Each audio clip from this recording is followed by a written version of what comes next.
My childhood friend used my phone to make an emergency call and is now claiming I stalked and harassed her for months. The detective showed up at my office on a Wednesday afternoon in October with a restraining order and a list of criminal allegations that made my hands shake as I read them. Detective Luis Hernandez sat across from my desk, his expression neutral but watchful, while I scanned the document that claimed I'd been stalking and harassing Vanessa Pruitt for the past 6 months. According to her sworn statement, I'd been calling her obsessively, sending threatening text messages, showing up at her workplace and apartment, following her to various locations, and making her fear for her safety. The restraining order required me to stay at least 1,000 feet away from her at all times. Violation would result in immediate arrest. I looked up at Detective Hernandez, my voice barely steady. This is completely insane.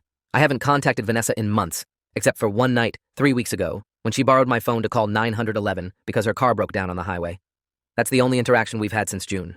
Detective Hernandez pulled out a notepad. Miss Pruitt claims you've called her 147 times in the past 6 months, sent over 300 text messages, many of them threatening, and followed her on at least 12 separate occasions. She's provided phone records, screenshots, and witness statements supporting these claims. He paused. She also says the emergency call you mentioned never happened. I felt the blood drain from my face. Vanessa and I had been friends since we were 8 years old, growing up on the same street in a small town outside Portland. We'd stayed close through high school, drifted apart during college when she moved to Seattle and I stayed local, then reconnected about 2 years ago when she moved back to Portland for work. Our friendship had been casual since then, meeting for coffee maybe once a month, texting occasionally about random things. Nothing remotely romantic or obsessive. The last time I'd actually seen her before the emergency call was in June at a mutual friend's barbecue. Detective Hernandez continued. Miss Pruitt filed for a restraining order yesterday, after what she describes as months of escalating harassment. She's also pressing criminal charges for stalking, which carries serious penalties if convicted. I need you to come down to the station and provide a statement. I grabbed my phone, pulling up my call history. Look, I can show you my phone records. I haven't been calling her. There's one outgoing call to 911 3 weeks ago, September 28th at 11:43 p.m., and that was Vanessa using my phone because hers was dead. I can prove this. Detective Hernandez took my phone, examining the screen. Mr. Chambers, phone records can be complex. We'll need to do a full forensic analysis, but you should know that Miss Pruitt has provided records showing numerous calls and texts from your number to hers. He handed back my phone. Get yourself a lawyer. You're going to need one. After Detective Hernandez left, I sat in my office trying to understand what was happening. I was 31 years old, a project manager at a construction firm, with no criminal record and a completely normal life. I owned a small house, had a girlfriend named Amy, played in a recreational basketball league on weekends. The idea that I was some kind of stalker was absurd, but Vanessa was claiming I'd been harassing her for 6 months with evidence to support it. How was that possible when I'd barely thought about her, except for the night 3 weeks ago when she'd flagged me down on Highway 26? I'd been driving home from a late meeting when I'd seen her standing next to her broken-down car on the shoulder. I'd pulled over to help. Her phone was dead. Her car wouldn't start, and she'd been crying about having to get home to her young son. I'd offered to call a tow truck and give her a ride, but she just needed to use my phone to call 911 for assistance. She'd made the call, thanked me profusely, and I'd waited with her until the tow truck arrived 20 minutes later. That was it. One good deed for an old friend. Now she was claiming it never happened, and that I'd been stalking her. I called my girlfriend Amy immediately. She answered on the second ring. Evan, what's wrong? You sound terrible. I explained everything, reading portions of the restraining order out loud. Amy went silent for a long moment. That's insane. You've barely mentioned Vanessa in months. The only time you talked about her recently was when you helped her on the highway? She paused. Evan, this is serious. You need a lawyer right now. Amy gave me the number for an attorney her brother had used, a woman named Patricia Wolf, who specialized in criminal defense and false accusation cases. I called immediately and explained the situation. Patricia asked me to come to her office first thing the next morning with all my documentation. That night I couldn't sleep. I went through every text message, every call log, every piece of communication I'd had with Vanessa for the past year. Our text history was sparse. A few messages in January about meeting for coffee, some texts in March about a mutual friend's birthday party, one conversation in May about her new job. Nothing in July or August. Then the night of September 28th, when she'd used my phone to call 911. That was it. No obsessive calling, no threatening messages, no harassment. So where had Vanessa's evidence come from? The next morning, I met Patricia at her downtown office. She was in her late 40s with sharp eyes and a no-nonsense demeanor. Walk me through everything, she said, pulling out a legal pad. Start with your relationship with Vanessa Pruitt and end with the detective showing up at your office. I recounted our childhood friendship, how we'd reconnected 2 years ago, the casual nature of our relationship since then. I explained the highway incident in detail, how Vanessa had used my phone to call 911, how I'd waited with her until help arrived. I showed Patricia my phone records, proving the single 911 call and the lack of other communication with Vanessa. Patricia examined my phone carefully. The problem is, Vanessa claims to have records showing 147 calls and over 300 texts from your number to hers. If those records exist, we need to figure out how they were created. She looked up. Either your phone has been cloned or compromised, or someone else has been using your number to contact her. We need a digital forensics expert. Patricia made several calls while I sat in her office, my mind racing through possibilities. Could someone have cloned my phone? Was that even possible? Patricia hung up and turned back to me. I've contacted a forensic investigator named Derek Costa, who specializes in phone records and digital evidence. He can analyze your device and compare it to whatever records Vanessa has provided to police. But Evan, I need to ask you something difficult. Is there any chance Vanessa is fabricating this entire thing? Any reason she might want to frame you? I thought about it carefully. Vanessa and I had always had a good friendship. No romantic history, no conflicts, no reason for her to suddenly target me. The last time I'd seen her before the highway incident, everything had been completely normal. I can't think of any reason, I said finally, unless something changed in her life that I don't know about. Patricia tapped her pen against her notepad. Sometimes people make false accusations for financial gain. Harassment and stalking cases can lead to civil lawsuits with significant settlements. Or it could be mental health issues, or she's being manipulated by someone else. We need to understand her motivation. Over the next few days, I hired Derek Costa to examine my phone and gather evidence. He pulled complete records from my carrier showing every call and text I'd made for the past year. The records confirmed what I already knew. No pattern of obsessive communication with Vanessa. 1911 call on September 28th. Nothing that supported her allegations. Derek also examined my phone's security. Your phone hasn't been cloned or hacked, he said. The records from your carrier are definitive. If Vanessa has records showing harassment from your number, those records are either fabricated or manipulated. This was good news, but it raised an even more disturbing question. If Vanessa had manufactured evidence of harassment, she'd committed a serious crime. Patricia filed a motion to dismiss the restraining order, attaching Derek's forensic report and my carrier records as evidence. The hearing was scheduled for 2 weeks out. During those 2 weeks, my life fell apart. The restraining order became public record. Someone posted about it on social media, and within days, people in my professional and social circles knew I'd been accused of stalking. My employer pulled me aside and said they were placing me on administrative leave pending the outcome of the case. My basketball league suspended my participation. Several friends stopped returning my calls. The social stigma of being accused was almost as damaging as an actual conviction would have been. Amy stood by me, but even she admitted the situation was affecting how people viewed us as a couple. People are asking me why I'm still with you, she said one evening, her voice strained. They think there must be some truth to the accusations, or Vanessa wouldn't have filed the restraining order. I keep telling them you're innocent, but the doubt is there. I felt my anger rising, but it wasn't directed at Amy. This is exactly what Vanessa wanted. Even if I prove her allegations are false, my reputation is destroyed. Some people will always believe I did something wrong. Amy nodded, tears in her eyes. We'll get through this. Patricia seems confident she can prove Vanessa is lying. The hearing arrived on a cold morning in November. I sat in the courtroom next to Patricia while Vanessa sat across the aisle with her attorney, a man named Richard Delgado, who had a reputation for aggressive tactics. Vanessa wouldn't look at me, keeping her eyes down. She looked thinner than I remembered, with dark circles under her eyes and a hunted expression. Judge Thomas Keller entered, and we all stood. He was an older man with gray hair and a stern presence. He reviewed the case file briefly, then looked up. Mr. Delgado, your client has filed for a restraining order against Mr. Chambers, alleging 6 months of stalking and harassment. This is a serious accusation. I want to hear testimony from your client first. Richard Delgado called Vanessa to the stand. She was sworn in, her voice barely audible as she promised to tell the truth. Richard began with basic questions about her background, her son, her work. Then he moved to the alleged harassment. Miss Pruitt, when did you first notice Mr. Chambers was contacting you inappropriately? Vanessa's voice shook as she spoke. It started in April. He began calling me more frequently than normal, asking about my personal life, wanting to meet up. At first, I thought he was just being friendly, but it got more intense. Richard nodded. Can you describe how it escalated? Vanessa took a shaky breath. By May, he was calling multiple times a day, texting constantly, asking where I was, who I was with. When I stopped responding, the messages became angry. He said I was ignoring him, that I owed him my time because of our friendship. This was completely false.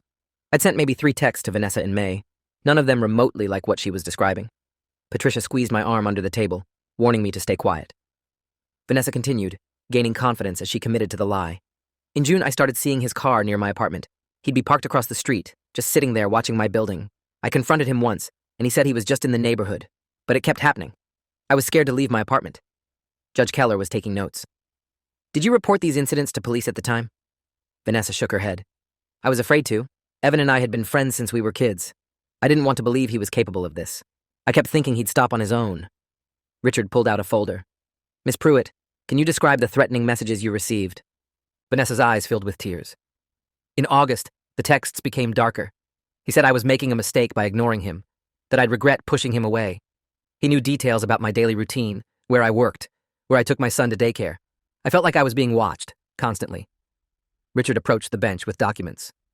Your Honor, I'm entering into evidence phone records showing 147 calls from Mr. Chambers' number to Miss Pruitt's number between April and September, along with printed screenshots of over 300 text messages, many containing threatening and obsessive content. Judge Keller examined the documents while Patricia took copies. I looked at the screenshots over her shoulder. They showed text conversations supposedly between my number and Vanessa's. The messages were disturbing, possessive, angry, threatening, but I'd never sent them. The dates and times were scattered throughout the 6 months Vanessa claimed I'd been harassing her. Patricia made quick notes, her pen flying across her legal pad. Richard returned to Vanessa. Miss Pruitt, what finally made you file for the restraining order? Vanessa wiped her eyes. 3 weeks ago, my car broke down on the highway late at night. I was terrified because I knew Evan had been following me. Sure enough, within minutes, he pulled over. He said he was just driving by and wanted to help, but I knew he'd been stalking me. He tried to force me to use his phone, saying he'd call for help. I was too scared to refuse, so I played along. As soon as the tow truck arrived, I got away from him. That's when I realized I needed legal protection. He'd escalated to physically intercepting me on the highway. My stomach dropped. She'd completely twisted the highway incident, turning my good deed into evidence of stalking.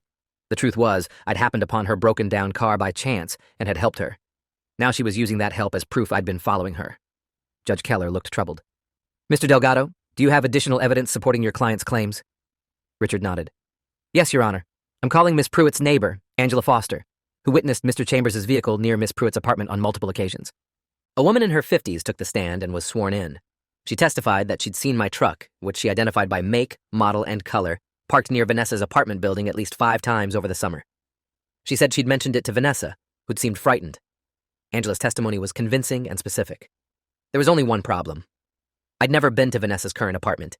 I didn't even know where she lived. Patricia stood for cross-examination. Miss Foster, you testified that you saw Mr. Chambers' truck near Miss Pruitt's building multiple times. Did you ever actually see Mr. Chambers himself?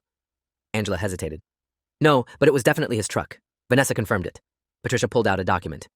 Can you describe the truck you saw? Angela described a dark blue Ford F-150 with specific details about damage to the front bumper. Patricia turned to Judge Keller. Your Honor, Mr. Chambers drives a gray Chevrolet Silverado. He's never owned a Ford F-150, and his truck has no front bumper damage. I'm entering into evidence his vehicle registration and photos of his actual truck. She handed copies to the judge and to Richard. Angela's face went pale. I must have been mistaken about the make and model, but it was definitely a truck that looked like what Vanessa described. Patricia pressed on. Miss Foster, isn't it true that you never actually identified Mr. Chambers or his vehicle independently? You only assumed it was him because Miss Pruitt told you it was? Angela fumbled for an answer. Vanessa was very specific. She seemed genuinely frightened. Patricia returned to our table. Judge Keller looked at Richard. Mr. Delgado, your witness identified the wrong vehicle. That significantly undermines her testimony. Richard stood quickly. Your Honor, the witness may have been mistaken about vehicle details, but that doesn't negate the pattern of harassment documented in the phone records. Judge Keller nodded. Miss Wolfe, you may present your defense. Patricia stood and called me to the stand. I was sworn in, my hand shaking slightly as I placed it on the Bible. Patricia's questions were straightforward. I explained my relationship with Vanessa, the casual and infrequent nature of our communication over the past year, and the highway incident in detail. I testified that I'd never called her obsessively, never sent threatening texts, never followed her, or appeared near her apartment. Patricia entered my phone records from my carrier into evidence. Your Honor, these are the official records from Mr. Chambers' cellular provider showing every call and text he made for the past year. As you can see, there's no pattern of harassment. One call to 911 on September 28th, which can be verified through emergency services records. A handful of casual text messages earlier in the year. Nothing remotely resembling the 147 calls and 300 texts Miss Pruitt claims. Judge Keller examined the records carefully. Miss Wolfe, how do you explain the discrepancy between Mr. Chambers' carrier records and the records Miss Pruitt provided? Patricia called Derek Costa to the stand. Derek was sworn in and explained his forensic analysis. I examined Mr. Chambers' phone and his carrier records thoroughly. The records from his provider are definitive. They show no evidence of the harassment Miss Pruitt describes. The screenshots she provided appear to be fabricated or manipulated. Richard objected. Your Honor, Mr. Costa is suggesting Miss Pruitt manufactured evidence. That's a serious accusation without proof. Derek calmly responded. I'm not suggesting anything. I'm stating a fact based on forensic analysis. The carrier records are the authoritative source.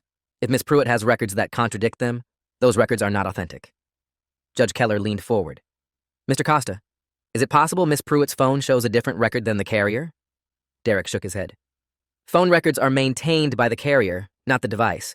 Both parties in any communication would see the same records from the carrier. If there's a discrepancy, someone has altered screenshots or created fake records. Patricia introduced another piece of evidence. Your Honor, I'm entering the 911 call from September 28th. Emergency Services maintains recordings of all calls. This recording proves Miss Pruitt used Mr. Chambers' phone to call for help, exactly as he testified. The recording played in the courtroom. Vanessa's voice came through clearly. My car broke down on Highway 26 near milepost 34. I need a tow truck. The 911 operator asked for her name and location, confirmed help was on the way. The timestamp matched my phone records exactly. Judge Keller turned to Vanessa. Miss Pruitt, Mr. Chambers testified that you borrowed his phone to make this call after your car broke down. The recording confirms a call was made from his phone. Yet you testified that the highway encounter was an example of him stalking you. Can you explain the discrepancy? Vanessa's face had gone white. He's twisting what happened. He followed me, waited for my car to break down, then showed up pretending to help. Patricia stood. Your Honor, that makes no logical sense. How would Mr. Chambers know Miss Pruitt's car would break down on that specific stretch of highway at that specific time? The 911 recording clearly shows she needed help, and he provided it. Judge Keller's expression had shifted from neutral to skeptical. Miss Pruitt, I'm troubled by multiple inconsistencies in your testimony. Your neighbor misidentified Mr. Chambers' vehicle. The 911 recording contradicts your version of the highway incident, and Mr. Chambers' carrier records show no evidence of the harassment you describe. He paused. I'm going to ask you directly. Did you fabricate these allegations? Vanessa broke down, sobbing so hard she couldn't speak. Richard Delgado approached the bench. Your Honor, my client is clearly distressed. May we have a recess? Judge Keller nodded. 15 minutes. Patricia and I waited in a conference room while Vanessa and Richard talked in the hallway. Through the small window in the door, I could see Vanessa crying while Richard spoke urgently. When we returned to the courtroom, Vanessa looked completely defeated. Judge Keller resumed his seat. Mr. Delgado, does your client wish to revise her testimony? Richard stood reluctantly. Your Honor, after reviewing Mr. Chambers' evidence, my client acknowledges there may have been misunderstandings about some of the incidents. She's been under significant stress and may have misinterpreted certain events. Judge Keller's expression hardened. Misinterpreted. Mr. Delgado, your client didn't misinterpret anything. She either experienced months of harassment or she didn't. The carrier records prove she didn't, which means she came into my courtroom and testified under oath to events that never happened. That's perjury. Richard looked uncomfortable. Your Honor, my client is a single mother dealing with significant personal challenges. She's been genuinely frightened and made errors in judgment about how to characterize Mr. Chambers' behavior. Judge Keller's voice turned sharp. Making errors in judgment is forgetting a date. Filing false police reports and providing fabricated evidence is a crime. Miss Pruitt, I want an explanation. Why did you accuse Mr. Chambers of stalking when the evidence clearly shows he did no such thing? Vanessa stood, her voice barely a whisper. I'm sorry. I'm so sorry. Judge Keller wasn't satisfied. That's not an answer. Why did you file these false accusations? Vanessa finally spoke, her words tumbling out. My ex-boyfriend Terrence told me I should do it. He said if I accused Evan of stalking, we could sue him for damages and get money. Terrence said restraining order cases settle all the time because people don't want to fight them. He helped me create the fake phone records and coached me on what to say. I didn't know it would go this far. I thought Evan would just pay us to make it go away. The courtroom went silent. My mind reeled as I understood what had happened.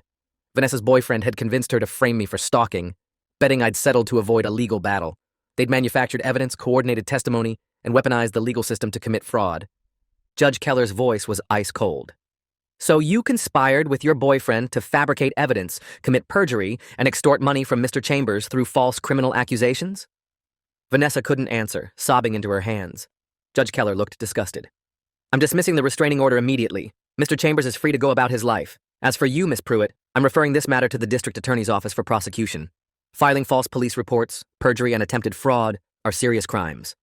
He turned to Richard. Mr. Delgado, did you know your client's allegations were false? Richard looked genuinely shocked. Absolutely not, Your Honor. I believed Miss Pruitt's statements when she retained my services. Had I known she was fabricating evidence, I would never have taken this case. Judge Keller gathered his papers. Mr. Chambers, I apologize that you were subjected to these false accusations. You're free to pursue civil action against Miss Pruitt and her boyfriend if you choose. Court was adjourned. I sat frozen in my seat, unable to fully process what had just happened. Vanessa had admitted everything. She and her boyfriend Terrence had planned to frame me for stalking because they needed money. Patricia touched my shoulder. Evan, we need to leave. There will be reporters outside wanting statements. I stood and followed Patricia toward the exit. As we passed Vanessa, she reached out toward me. "Evan, please. I never meant for it to go this far. Terrence said you'd just give us the money and we'd drop it. He said wealthy guys like you settle these things all the time. Please, I have a son to think about." I stopped and looked at her, seeing a stranger. "I'm not wealthy, Vanessa. I'm a regular person with a regular job. You tried to destroy my life over a scheme your boyfriend cooked up? You were willing to send me to jail as a convicted stalker because you needed money. Do you understand what that accusation could have done to me?"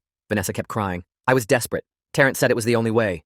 Patricia guided me out of the courtroom. Behind us, I heard Richard telling Vanessa he was withdrawing as her attorney. Outside the courthouse, the November air felt sharp and clean. Patricia walked me to my car. "Evan, the district attorney will likely press charges against Vanessa. They take false accusations very seriously. You should also consider a civil lawsuit for defamation and emotional distress." I leaned against my car. "I don't want to sue her. She has nothing anyway. I just want this nightmare to be over." Patricia nodded. "Take time to think about it. Document everything. The impact on your job, your reputation, your relationships. False accusations can have long-term consequences." Over the next week, I tried to rebuild my life.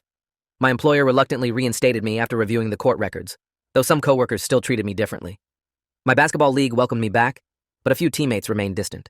The social damage was harder to quantify. Some friends believed me completely. Others seemed to harbor quiet doubts, even after the truth came out. Amy remained supportive, but admitted the experience had strained our relationship. "People kept asking me why I was defending you," she said one evening. "Even after the judge dismissed everything, some people still think you must have done something to make Vanessa that desperate." The district attorney, a man named Kevin Riley, contacted me about pressing charges against Vanessa. I met him at his office downtown. "Mr. Chambers, Miss Pruitt committed multiple crimes: perjury, filing false police reports, attempted fraud. We want to prosecute both her and her boyfriend, Terrence Wade, who orchestrated the scheme." Kevin pulled out a file. "We've subpoenaed text messages between Vanessa and Terrence. They show extensive planning of the false accusation, including Terrence coaching her on what to say in court and how to create fake phone records. He's the primary architect of this fraud." I asked what would happen to Vanessa's son if she went to prison. Kevin's expression softened. "That's not an easy situation, but we can't let people weaponize the legal system without consequences. Your case isn't unique. False accusations destroy lives, and we need to send a message that this behavior won't be tolerated." I agreed to cooperate with the prosecution. My deposition took place the following week, where I recounted the entire ordeal in detail. Kevin was building cases against both Vanessa and Terrence. Terrence was charged with conspiracy to commit fraud, subordination of perjury, and filing false reports. Vanessa was charged with perjury and making false statements to law enforcement. Both were arraigned and released on bail. Terrence hired an expensive attorney and began fighting the charges aggressively. His lawyer argued that Terrence had simply supported his girlfriend emotionally during a difficult time and hadn't actually fabricated any evidence. But the text messages between them told a different story. Kevin showed me some of them during a preparation meeting. "Look at this. Terrence texting Vanessa on August 15th. Remember, you need to seem genuinely scared. Judges respond to emotion. Practice your testimony until it sounds natural." He scrolled to another message. September 3rd. "I found a program online that can create fake text message screenshots. I'll make it look like he sent you hundreds of messages." This guy planned everything. I felt sick reading the messages. Why target me specifically? Vanessa and I were friends. Why would Terrence convince her to frame me? Kevin leaned back in his chair. "Because you were convenient. Vanessa knew you well enough to make the story believable. And Terrence thought you had money because you own a house and have a decent job. They assumed you'd settle quickly rather than fight. It's a calculated scam." Vanessa's situation was more complicated. Her public defender was negotiating a plea deal. She was willing to testify against Terrence in exchange for reduced charges. Kevin explained that prosecuting conspiracy cases was easier when co-conspirators turned on each other. "If Vanessa testifies about how Terrence planned everything and coached her, it strengthens our case against him significantly." I asked what Vanessa's plea deal would look like. Kevin pulled out a document. She'd plead guilty to filing false reports and perjury, 2 years probation, mandatory counseling, community service, and she'd have to pay restitution for your legal fees. Most importantly, she'd have a permanent criminal record. 2 years probation seemed light, given what she'd put me through, but I understood the legal calculus. Vanessa's testimony would help convict Terrence, who was clearly the primary culprit. The plea deal was finalized 3 weeks later. Vanessa appeared in court and admitted under oath that she'd lied about the stalking allegations. She explained how Terrence had convinced her to frame me, how they'd created fake evidence together, how she'd rehearsed her testimony. The judge accepted the plea and imposed the agreed sentence. Terrence's trial was scheduled for 2 months out. During that time, investigators discovered he'd run similar schemes before. A woman in Seattle had filed a harassment complaint against a former friend 2 years ago, claiming months of stalking. That case had settled for $45,000. Terrence had been dating the woman at the time. Another case in Spokane involved a man accused of workplace harassment by a female colleague. That case settled for $30,000. Terrence had briefly dated the accuser. The pattern was clear. Terrence targeted women in his dating life, convinced them to file false accusations against men they knew, manufactured evidence to support the claims, and pushed for settlements. He'd been running this scam for years. Kevin Riley was furious when he discovered the pattern. This guy has destroyed multiple people's lives for financial gain. We're filing additional charges related to the previous cases and seeking maximum sentences. The trial began on a cold morning in January. I attended every day, sitting in the gallery while prosecutors presented their case. The evidence was overwhelming. Text messages showing Terrence planning the scheme. Testimony from digital forensics experts proving the phone records were fabricated. Testimony from Vanessa describing how Terrence had coached her and created the false evidence. Testimony from victims in the Seattle and Spokane cases describing similar experiences. Terrence's defense attorney tried to argue that Terrence was simply supporting his girlfriend during a difficult time and that Vanessa had misunderstood his advice. But the text messages were damning. One exchange in particular destroyed any credibility he had. Vanessa had texted Terrence, "I feel terrible lying about Evan. He was always kind to me." Terrence had responded, "Don't get soft now. He's loaded and this is easy money. Stick to the plan." The jury deliberated for 4 hours before returning guilty verdicts on all counts. Terrence showed no emotion as the verdicts were read, but his shoulders slumped. The sentencing hearing was scheduled for 3 weeks later. I attended with Amy, who'd stood by me through the entire ordeal. Victims from the Seattle and Spokane cases were there too, wanting to see Terrence face consequences. The prosecutor called several victims to give impact statements. A man named David from Seattle described how false harassment accusations had cost him his job and his engagement. His fiancée had left him because she believed the allegations, even after the case was revealed as fraud. A man named Christopher from Spokane testified about losing custody of his daughter because the workplace harassment claims made him look dangerous. Even though the accusations were later proven false, his ex-wife used them in family court to limit his parenting time. When it was my turn, I walked to the podium and described the past 4 months. The detectives showing up at my office, the restraining order, the social stigma and professional consequences, the fear that I'd be convicted of a crime I didn't commit. I explained that false accusations didn't just damage reputations, they destroyed trust in the legal system and made people doubt all accusations, including real ones. I asked the judge to impose a sentence that would deter others from weaponizing the justice system for profit. The judge listened carefully to all the statements. When it was time to impose sentence, she addressed Terrence directly. "Mr. Wade, you've run a calculated scheme for years, convincing vulnerable women to file false criminal accusations against innocent men for financial gain. You've destroyed careers, relationships, and reputations. You've undermined the credibility of real victims who deserve to be believed. Your actions represent a profound corruption of our legal system." She sentenced Terrence to 12 years in prison for the combined charges across all 3 cases, with no possibility of parole for the first 6 years. She also ordered him to pay restitution to all victims, totaling over $200,000. Terrence would be nearly 50 when he was released. As the bailiff led Terrence away, he looked back at the courtroom with an expression of disbelief. He'd clearly never expected to face real consequences for his schemes. Outside the courthouse, the other victims and I talked briefly. David from Seattle said he was still rebuilding his life 2 years after his case. Christopher from Spokane said his relationship with his daughter was slowly recovering. We exchanged contact information, united by the experience of being falsely accused. Over the next months, I focused on putting my life back together. The court records from my case were public, showing definitively that the accusations were false. My employer formally apologized for placing me on administrative leave and offered me a promotion to show good faith. Some relationships never fully recovered, but I learned to accept that not everyone would understand what had happened. Amy and I grew closer through the experience. She'd seen me at my lowest and hadn't wavered. We got engaged 6 months after the trial, both of us understanding that shared hardship can strengthen bonds. Vanessa reached out once about a year after her plea deal. She sent a letter to my attorney's office asking if we could meet. She wanted to apologize in person and explain how Terrence had manipulated her. Patricia forwarded the letter to me with a note saying I didn't have to respond. I thought about it for a week before deciding to meet her. We arranged to meet at a neutral location, a park near the waterfront. Vanessa showed up looking older than her 31 years, worn down by the consequences of her choices.